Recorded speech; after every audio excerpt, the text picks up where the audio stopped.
আজকে বড় একটি দুর্ঘটনা ঘটে গেছে আমার হাজবেন্ডের সাথে সাথে কাজ করে ওনার সাথে।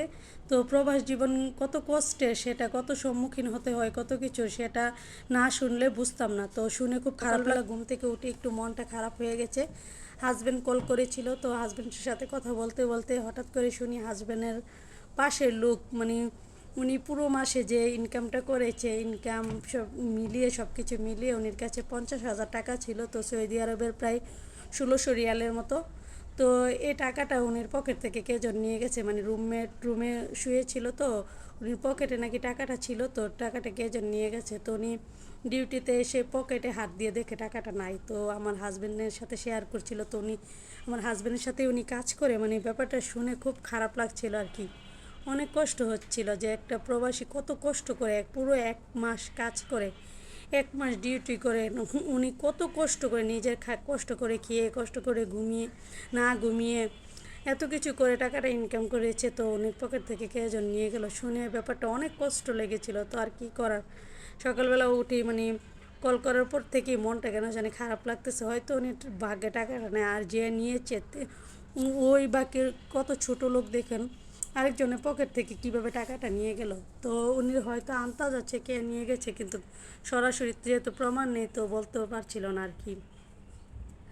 তো আর কি করার, শুনে শুনে খুবই কষ্ট লেগেছিল। আর কষ্ট লেগেও কিছু করার নেই, আমরা তো আর কিছু করতে পারবো না। কষ্ট লাগলো আর কি। পুরো 1 মাসে টাকাটাই উনি চলে গেল। উনি হয়তো বাড়িতে টাকা পাঠাতো, উনির সংসার খরচ বা সব কিছু। আমার হাজব্যান্ড যেহেতু বাইরে থাকে, আমি আমার হাজব্যান্ডের কষ্টটা বুঝি, কত কষ্ট করে দিন রাত একসাথে ডিউটি করে, দিনের বেলা কাজ করে, রাতের বেলা কাজ করে করে করে করে করে টাকা জমিয়ে তো মাস শেষে একটা অ্যামাউন্ট পাঠায় আমাদের জন্য।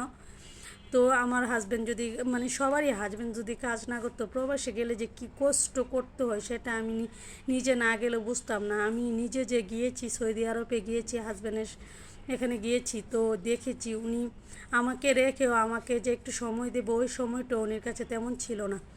এই সে দিনের বেলা 8 ঘন্টা ডিউটি, রাতের বেলা 8 ঘন্টা ডিউটি, তারপরে এসে আবার কাপড় চোপড় ধোয়া, রান্না বাড়া, খাওয়া দাওয়া, ঘুমের টাইমটা একদম কম পাই। কত যে পরিশ্রম করে, কত যে কষ্ট করে, সেটা নিজের চোখে দেখে এসে বুঝতে পেরেছি যে একজন প্রবাসী কত কষ্ট করে।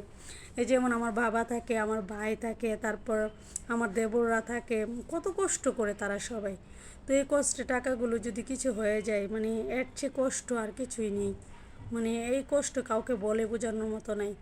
তো আমি খাবারের ভিডিও দিয়ে এসব কথাটা বলা ঠিক হয়নি, তো কি করব, কথা বলতে বলতে হঠাৎ করে সকালবেলা ঘুম থেকেই এই কথা শোনার পরে তো আপনাদের সাথে শেয়ার করলাম। আশা করছি আমার ভিডিও ভালো লাগলে লাইক কমেন্ট শেয়ার দিয়ে পাশে থাকবেন, আর আমার জন্য সবাই দোয়া করবেন। আল্লাহ হাফেজ, আসসালামু আলাইকুম।